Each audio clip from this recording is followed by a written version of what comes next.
Film hero से lead actor के रूप में डेब्यू करने वाले जैकी श्रॉफ ने इससे पहले देवानंद साहब की पिक्चर फिल्म स्वामी दादा में साइड रोल किया था। हालांकि तब उन्हें सेट पर एक शख्स से गालियां तक खानी पड़ी थी। ये गाली देवानंद साहब ने सुन ली थी। आखिर क्या था ये पूरा मामला, जानेंगे हम इस वीडियो में। लेकिन वीडियो देखने से पहले चैनल सब्सक्राइब एंड वीडियो को लाइक शेयर करना मत भूलिएगा। सबसे पहले हम जानते हैं जैकी श्रॉफ के बारे में। कभी वो मूंगफली बेचते थे और कभी फिल्मों के पोस्टर्स दीवारों पर चिपकाते थे। तीन बत्ती चौल से निकलकर एक स्टार कैसे बना लड़का, आज जानेंगे इस वीडियो में। जैकी श्रॉफ आज जिस मुकाम पर काबिज हैं, उन्हें देखकर कोई नहीं कह सकता कि वह कभी मुंबई में तीन बत्ती चौल में एक छोटे से कमरे में रहे होंगे।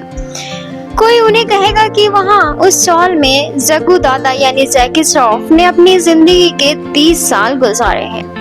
जैकी श्रॉफ का परिवार कभी घोर आर्थिक तंगी में रहा, लेकिन आज एक्टर करोड़ों की संपत्ति के मालिक हैं। यही नहीं, उन्होंने बेटे टाइगर श्रॉफ को भी फिल्मों में स्टार बना दिया है। आज जैकी श्रॉफ भले ही बॉलीवुड के बड़े स्टार्स में शुमार किए जाते हों, लेकिन वह अपनी जड़ों को कभी नहीं भूले हैं। वह उस चौल और उस 10 बाई 10 के कमरे को कभी नहीं भूले, जहां मां के साथ बचपन की सैकड़ों यादें बनाई हैं। जैकी श्रॉफ कभी थिएटर के बाहर मूंगफली भी बेचते थे, ये सच बात है। और कौन जानता था कि एक दिन ये वही लड़का सुपरस्टार बन जाएगा, जिनकी फिल्में थिएटर में दौड़ेंगी और नोटों की बरसात होगी। तीन बत्ती के चौल से निकला लड़का कैसे बना आखिर बॉलीवुड का स्टार, इसके पीछे भी एक कहानी इंस्पायरिंग है। जैकी श्रॉफ के पिता का नाम काकू भाई श्रॉफ था, जो एक ज्योतिषी थे। वही माँ रीटा कजाकिस्तान की रहने वाली थी। बताया जाता है कि जैकी श्रॉफ की माँ कई साल पहले तब कजाकिस्तान से भागकर लाहौर आ गई थी, जब वहाँ तख्वा पलट हुआ। इसके बाद भारत पाकिस्तान के बंटवारे के बीच वह मुंबई आ गई। यहाँ आने के बाद उनकी मुलाकात तीन बत्ती चौल में रहने वाले काकू भाई श्रॉफ से हुई। काकू भाई अब पहले से लग्जरी लाइफ जीते थे। वह खूब रईस थे, काफी रुपए पैसा और रुतबा भी था। काकू भाई श्रॉफ ज्योतिष होने के साथ साथ स्टॉक मार्केट के नामी शेयर होल्डर्स भी थे। इसी में एक बार उनकी सारी पूंजी डूब गई और परिवार रास्ते पर आ गया। तब काकू भाई श्रॉफ को तीन बत्ती चौल में रहना पड़ा। यहाँ रीटा से मुलाकात हुई और फिर समय बाद दोनों ने शादी कर ली। शादी के बाद काकू भाई और रीटा ने 2 बेटों को जन्म दिया, जिनमें से छोटी बेटी का नाम जैकी श्रॉफ रखा। जैकी श्रॉफ ने तीन बत्ती चौल में कई दशक गुजारे। परिवार की मदद के लिए वो मूंगफली बेचते थे, तो कभी कोई फिल्म रिलीज होने पर थिएटर के बाहर उसके पोस्टर चिपकाते। इस काम से उन्हें जो पैसे मिलते उससे घर चलाने में मदद मिलती थी। पैसों की किल्लत इतनी ज्यादा थी कि इसका अंदाजा कोई भी नहीं लगा सकता था। जैकी श्रॉफ को 10वीं क्लास कराने के लिए माँ को साड़ी और बर्तन तक बेचने पड़े थे। जैसे जैसे जैकी श्रॉफ ने 11वीं तक पढ़ाई पूरी करी, लेकिन जब कॉलेज जाने के लिए पैसों की भारी तंगी हुई तो एक्टर ने आगे पढ़ाई से इनकार कर दिया।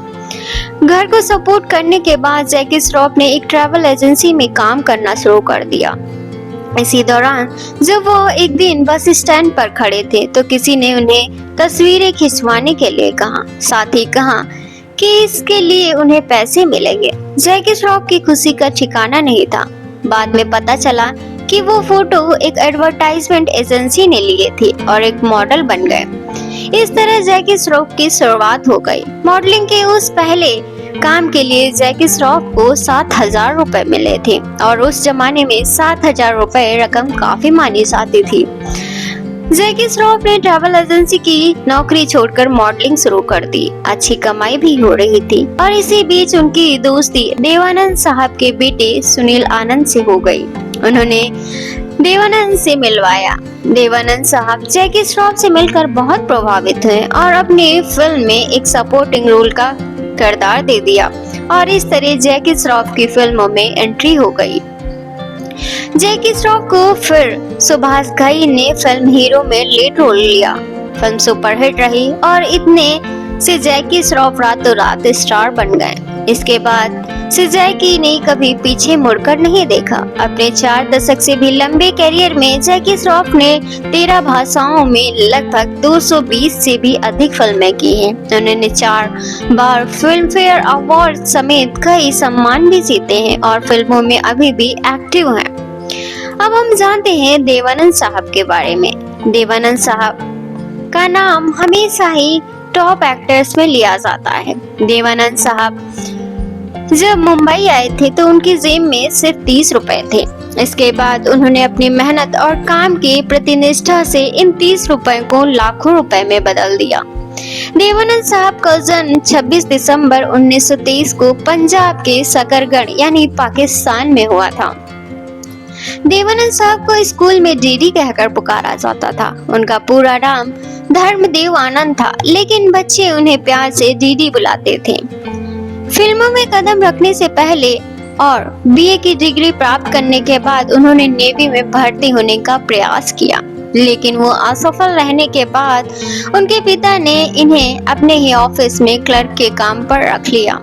लेकिन किस्मत को शायद कुछ और ही मंजूर था और देवानंद साहब महज 22 साल की उम्र में मुंबई आ गए। वहां से उनका सफर कुछ ऐसा शुरू हुआ कि वो एक मिसाल बन गए। बता दें कि देवानंद साहब की हिट फिल्म काला पानी में उन्हें काले रंग का कोट पहनने से रोका गया था, क्योंकि काले रंग के कोट में वो इतने हैंडसम लगते थे कि लोगों को यह डर था कि कहीं लड़कियां उन्हें देखकर छत से न कूद जाएं। करियर शुरू करने के 2 साल बाद ही फिल्म विद्या 1948 की शूटिंग के दौरान उन्हें सुरैया से प्यार भी हो गया। फिल्म के गाने किनारे किनारे चले जाएंगे में दोनों नाव पर सवार रहते हैं और नाव डूब जाती है। हीरो की तरह देवानंद सुरैया को बचाते हैं और उसी वक्त उन्होंने सुरैया से शादी का फैसला कर लिया। देवानंद साहब ने उन्हें फिल्म के सेट पर 3000 रुपए की एक अंगूठी देकर प्रपोज भी किया, लेकिन सुरैया की नानी इस शादी के खिलाफ थी। हालात कुछ ऐसे बने कि देवानंद और सुरैया की राहें जुदा हो गईं, लेकिन दिलचस्प बात यह है कि उसके बाद सुरैया ने किसी और से रिश्ता नहीं जोड़ा और वो ताउम्र कुमारी रही। बता दें कि देवानंद ने जो पहली गाड़ी खरीदी थी उसका नाम हेलमैन मिक्स था। उन्होंने ये गाड़ी सुरैया के साथ की गई पहले फिल्म विद्या के पैसों से खरीदी थी। बहरहाल देवा साहब की जिंदगी में तब कल्पना कार्तिक आई जब गुरुदत्त की पहली फिल्म बाजी में देवानंद और कल्पना कार्तिक की जोड़ी को लोग खूब पसंद किए।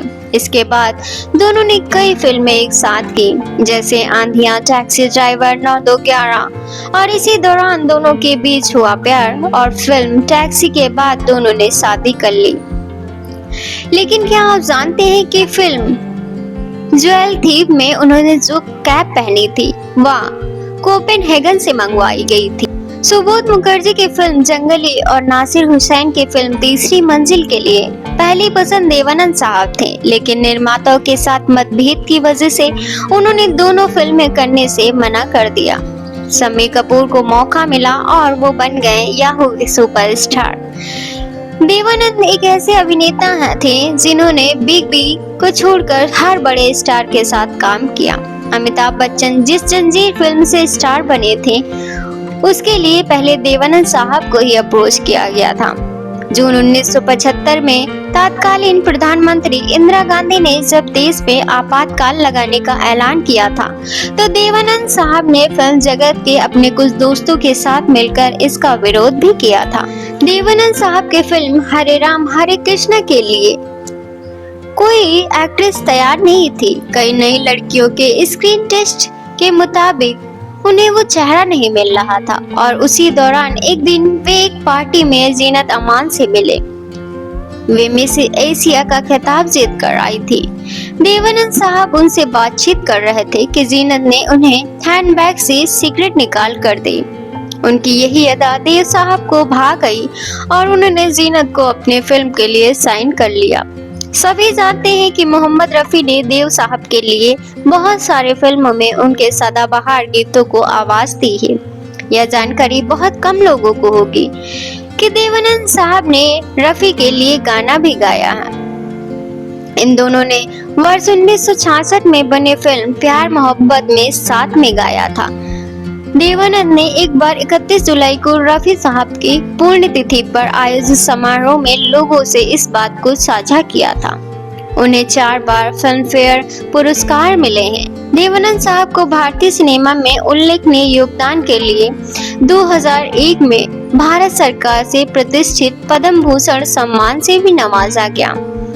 उसके अगले ही साल यानी 2002 में उन्हें सिनेमा का सबसे बड़ा सम्मान दादा साहब फाल्के पुरस्कार प्रदान किया गया और 3 दिसंबर 2011 को देव साहब का लंदन में दिल का दौरा पड़ने से निधन हुआ था।